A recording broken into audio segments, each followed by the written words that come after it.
जाहिर बात है इस इलाके में बहुत काम है, उस काम को करने के लिए ऑफिस की ज़रूरत है।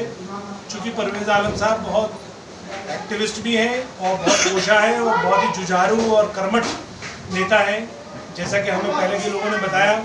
और आज हमने उस मीटिंग में देख भी लिया कि जो उनके लिए लोगों की मोहब्बत और जो जज्बा हमने देखा, तो इसका मतलब हम उनके बारे में सही सोच रहे थे। और इसीलिए आज हम यहाँ पे सब लोग, पूरे संगठन दिल्ली का आया है और इस ऑफिस का उद्घाटन भी किया है। हमें ये उम्मीद है कि इस ऑफिस के ज़रिए इस इलाके की जनता को फ़ायदा पहुँचेगा, मजलिस को फ़ायदा पहुँचेगा और आने वाली जितनी भी सरगर्मियाँ होंगी हमारी इस इलाके में, उसका ये केंद्र बनेगा। इस EDMC में 64 वार्ड है, कितने वार्डों पर आप चुनाव लड़ेगी पार्टी यहाँ पर? देखिए, इस EDMC में तो हम अपना मेयर बनाने के लिए चुनाव लड़ेंगे और अब ये देखना ये है कि हमें हर हाल में 32 सीटें जीतनी है।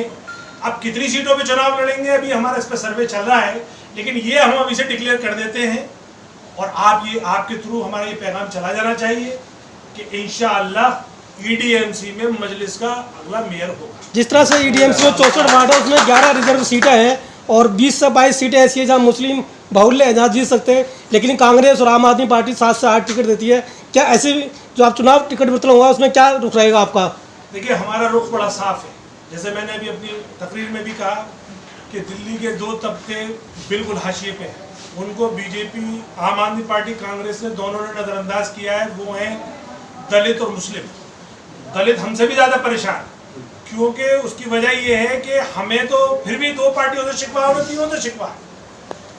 दलितों के साथ भी वही भेदभाव हुआ जो हज़ारों सालों से होता चला आया है कि उनका वोट तो लिया लेकिन उनका काम नहीं किया।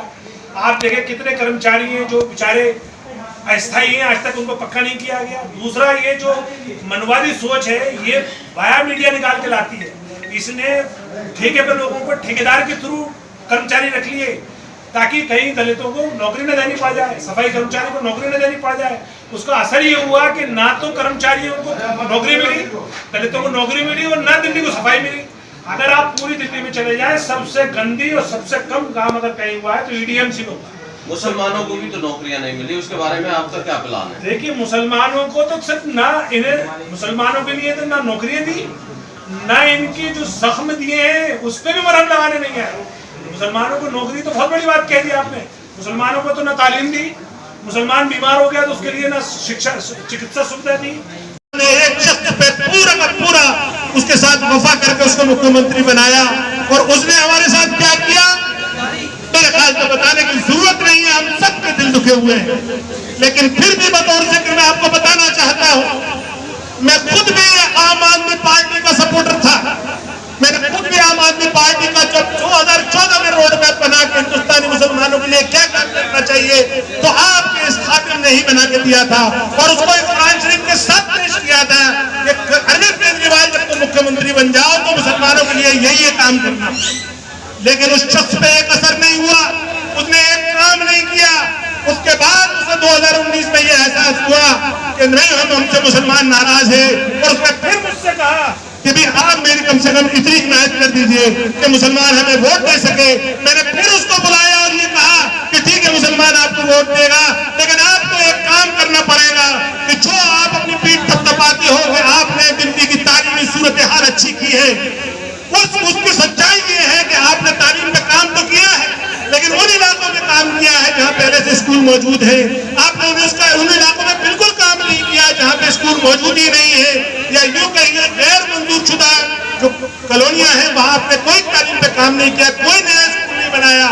तो आपसे मेरी ये दरख्वास्त है कि जिस तरह से मजलिस ने हैदराबाद में तेलंगाना हुकूमत पे दबाव डाल के मुस्लिम इलाकों में और खासतौर से गैर मंजूर शुदा इलाकों में जो स्कूल खुलवाए हैं और इस तरह के 250 स्कूल खुलवाए हैं, और वहां पे भी चूंकि हैदराबाद में गैर मंजूर शुदा इलाके हैं, हैदराबाद में भी पुराना शहर है जैसे यह पुराना दिल्ली है, हैदराबाद में भी नया शहर है जैसे दिल्ली में नया शहर है, इसी तरीके से आप दिल्ली में भी करिए। और उन दोनों ने, एक बार अरविंद केजरीवाल ने और दूसरी मर्तबा मनीष सिसोदिया ने ऐलान यहाँ किया कि मैं मुस्लिम इलाकों में 250 स्कूल बनाऊंगा और उस पर काम भी शुरू होता है। और काम शुरू होने के बाद वो इलाका जाहिर बात है वक्फ बोर्ड को देते हैं और वक्फ बोर्ड जो एजुकेशन कमेटी बनाती है उसमें मैं सेक्रेटरी होता हूँ, मैं आज भी उसमें सेक्रेटरी हूँ। लेकिन जब हमने कहा कि मुस्लिम इलाकों में काम शुरू करो, हमने इश्तिहार के लिए, हमने किराए पर बिल्डिंग लेने के लिए इश्तिहार भी निकाल दिया इसको रोक दीजिए। मैंने कहा भाई क्यों रोक दे? बोले इसलिए रोक दीजिए कि इस मुस्लिम इलाके में स्कूल बनने से हमारा दूसरा वोट नाराज हो जाएगा।